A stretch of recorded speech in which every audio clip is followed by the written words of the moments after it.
Have you ever thought how your legs actually work in the downswing and what the right thing is to do? You go back to the old school guys driving their legs and having this hang back look, or supposedly now everybody just turns and straightens the leg. What's the right way? You know, have you got legs that look like Bruce Grobbelaar, the guy who used to move around like this when he was saving his penalty to put you off?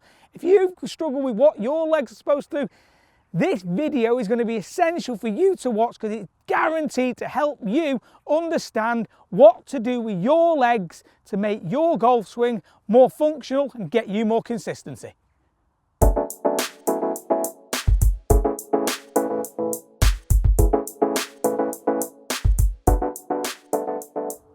So guys, your leg action, what do your legs actually do? What is the function of them? Apart from keeping you upright and stopping you falling on the floor, of course.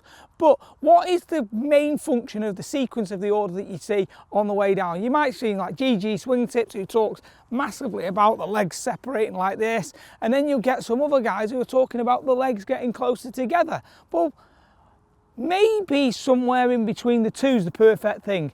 I'm a big fan of the left knee starting down early because it gets that left ankle engaging early in that transition to start you down. But why is that the right way to go? Well, are you a guy who's been a little bit stuck underneath the ball at impact, a bit like this?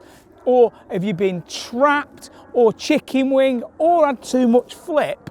Perhaps it's your leg action that's providing the main source of all your problems. Now, the reason I say this is I see a lot of people from that top of the backswing slide the hips, okay? So if you slide the hips first, so the classic hip bump, if I bump my hips from the top this way, my shoulders get more closed and now I'm trapped.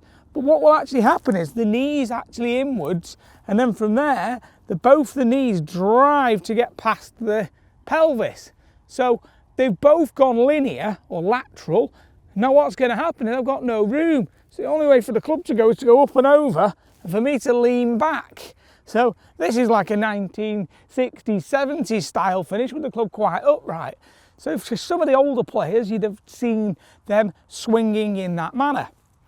Now, the key is obviously in that movement, they've got the right movement, but just in the wrong order. Because what's happening is once that pelvis has gone lateral, like I was saying there, it traps you and the knee goes in and then you have to push backwards. If you get the knee to go first, which would be like this, from the top, the knee separates, okay, the arms can work outwards and you can stay in posture. So once that knee goes first, there now, add the lateral from the pelvis that was a problem for the previous player, now add the lateral.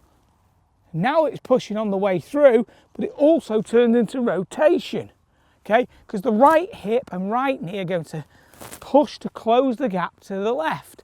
So if you close it from the top, I've got no room. If we separate it, I'm using the floor, so I can now use the energy I create through the floor to push up and left, okay? But like I said, the big bit is the lateral of the pelvis will happen, but it's in the second part of the swing this way. Okay, so it's always going to have it where either the hip tries to catch up with the knees or the knees try to catch up with the pelvis, which then gives this buckle look. So to get the great downswing, what we're looking at is left knee separates a little bit, arms get in front. From here then, the pelvis goes left and slightly upwards, and the right will close the gap into the left, so the right knee closes, then I finished perfectly upright, all the weight's in the left heel, and this is how to finish the follow through. So for all you old guys out there who've struggled with this collapsy look through the ball, or any guy who feels like they're really, really stuck, you maybe have got the perfect movement just in the wrong order. Have a look at the video and figure out which part of it works for your game. As you can see, you've probably got lots of correct elements in there. It's just figuring out what order they're going to work in to make your downswing functional for your game. So if you've enjoyed this video and haven't subscribed to the channel, please do so. Loads of great content coming going forwards. Thanks for watching and talk with you again soon.